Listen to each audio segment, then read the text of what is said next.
15 Kabanata. Ang tunay na puno ng ubas.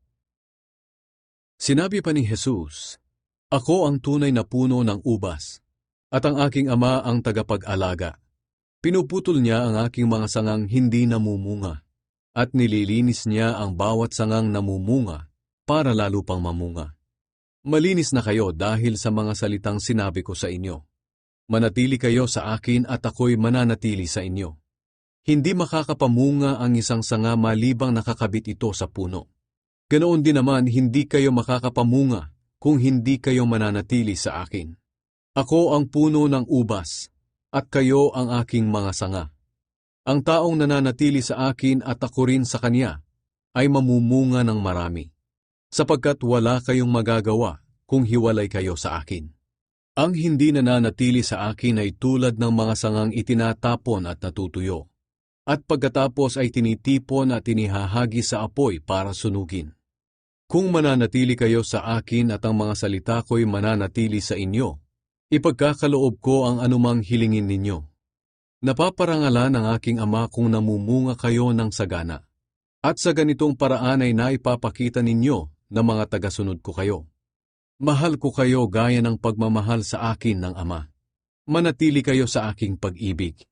Kung sinusunod ninyo ang mga utos ko, mananatili ang pag-ibig ko sa inyo.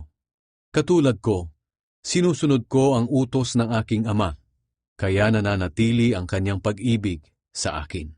Sinabi ko sa inyo ang bagay na ito para magalak kayo katulad ko, at malubos din ang inyong kagalakan. Ito ang aking utos sa inyo. Magmahalan kayo katulad ng pagmamahal ko sa inyo. Wala ng pag-ibig na hihigit pa sa pag-ibig ng isang taong nag-alay ng kanyang buhay para sa kanyang mga kaibigan. Mga kaibigan ko kayo kung sinusunod nyo ang aking mga utos.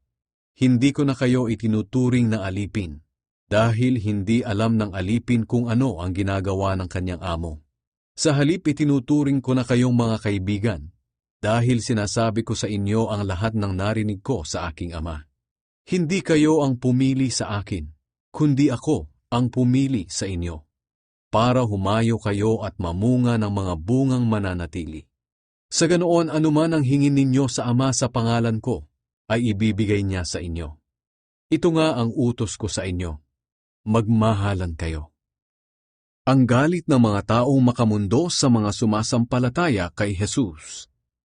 Sinabi pa ni Jesus, "Kung napupuot sa inyo ang mga taong makamundo, alalahanin ninyo na ako ang una nilang kinapuotan.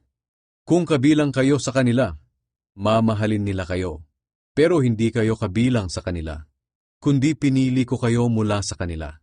Kaya napupuot sila sa inyo. Tandaan niyo ang sinabi ko sa inyo na walang aliping mas higit sa kanyang amo. Kung inusig nila ako, uusigin din nila kayo. At kung sinunod nila ang aking salita, susundin din nila ang inyong salita. Uusigin nila kayo dahil sumasampalataya kayo sa akin at dahil hindi nila kilala ang nagsugo sa akin. Kung hindi ako naparito sa mundo at nangaral sa kanila, wala sana silang pananagutan sa kanilang kasalanan. Pero ngayon, wala na silang maidadahilan sa mga kasalanan nila. Ang napupuot sa akin ay napupuot din sa aking Ama. Kung hindi ako gumawa sa harap nila ng mga himalang kailan may hindi nagawa ni numan, wala sana silang pananagutan sa kanilang kasalanan. Ngunit kahit nakita na nila ang mga himalang ginawa ko, napupuot pa rin sila sa akin at sa aking Ama. Sa ginawa nilang ito, natupad ang nakasulat sa kanilang kautusan. Napupuot sila sa akin ng walang dahilan." Pagkatapos sinabi ni Jesus, "Ipapadala ko sa inyo ang banal na Espiritu mula sa Ama. Siya ang tagatulong niyo at tagapagturo ng katotohanan.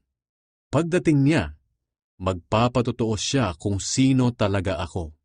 Kayo rin ay dapat na magpatotoo tungkol sa akin, dahil kasama ko na kayo mula pa noong una."